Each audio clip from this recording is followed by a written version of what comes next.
کا ذکر انشاءاللہ میں کل ان کے کچھ حوالے بتاؤں گا رضا اکیڈمی کے جلسے میں کہ مولانا کوثر نیازی کون ہے. صرف ایک تعارف بتا دوں, کوثر نیازی کا جماعت اسلامی کے تھے, ہمارے مکتب فکر کے نہیں ہیں.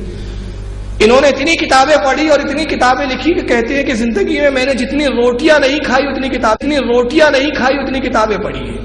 کوثر نیازی صاحب لکھتے اعلیٰ حضرت کی شان اور اعلیٰ حضرت کی عظمت پر انہوں نے پوری مستقل کتاب لکھی. ان کے مقالے کیسٹوں میں بھی ریکارڈ ہے, آڈیو میں ان کا بیان بھی ریکارڈ ہے, جو اعلیٰ حضرت کی تعریف میں کوثر نیازی نے کہا ہے.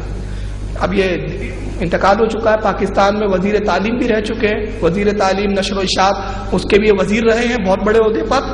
ان کا نام انہوں نے کی کتاب ہے امام احمد رضا, کتاب کا نام ہی ہے. المجمع المصباحی سے کتاب چھپی ہے کوثر نیازی صاحب کی. اس کتاب کے صفحہ نمبر 20 پر وہ اپنے گھر کی ایک بات لکھتے ہیں. دیکھیے کیا لکھتے ہیں, یہ ہے ہمارے امام کی شان. انہی کے گھر سے بات کر رہا ہوں. کہتے ہیں کہ میں نے صحیح بخاری کا درس, مولانا کوثر نیازی اپنے بارے میں کہہ رہے کہ میں نے صحیح بخاری کا درس مشہور دیوبندی عالم شیخ الحدیث حضرت مولانا محمد ادریس کاندھیلوی مروم و مغفور سے لیا ہے. کبھی کبھی اعلیٰ حضرت کا ذکر آ جاتا تو مولانا کاندھیلوی فرماتے مولوی صاحب, کسے کہتے ہیں, کوثر نیازی سے. بریکٹ میں لکھا ہے کہ یہ مولوی صاحب ان کا تقیہ کلام تھا, یعنی ہر کسی کو مولوی صاحب کہہ کے مخاطب کرتے.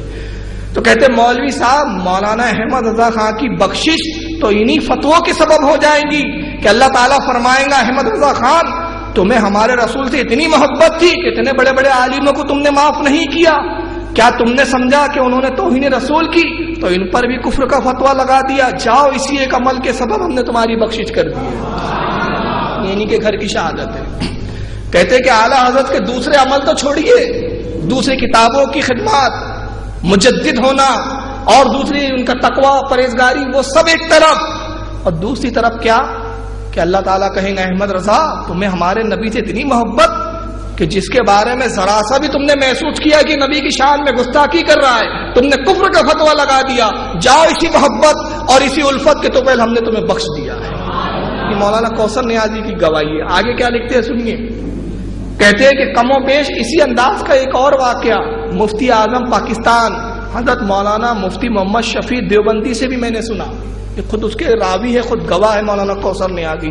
اور کوثر نیازی کوئی ایسی شخصیت نہیں ہے کہ جس کا انکار دیوبندی اور جماعت اسلامی والی کر دے.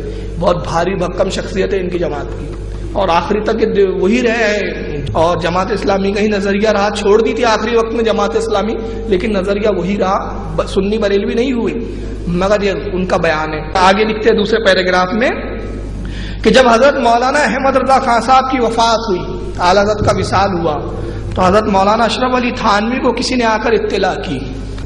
مولانا تھانوی نے بے اختیار دعا کے لیے ہاتھ اٹھا دیے. جب دعا کر چکے تو حاضرین مجلس میں سے کسی نے پوچھا وہ تو عمر بھر آپ کو کافر کہتے رہے اور آپ ان کے لیے دعائیں مغفرت کر رہے ہیں. فرمایا یہی بات سمجھنے کی ہے کہ مولانا احمد رضا خان نے ہم پر کفر کے فتوے اس لیے لگائے کہ انہیں یقین تھا کہ ہم نے توہین رسول کی, اگر وہ یقین رکھتے ہوئے بھی ہم کو کفر کا فتویٰ نہ لگاتے تو خود کافر ہو جاتے. کتنی بڑی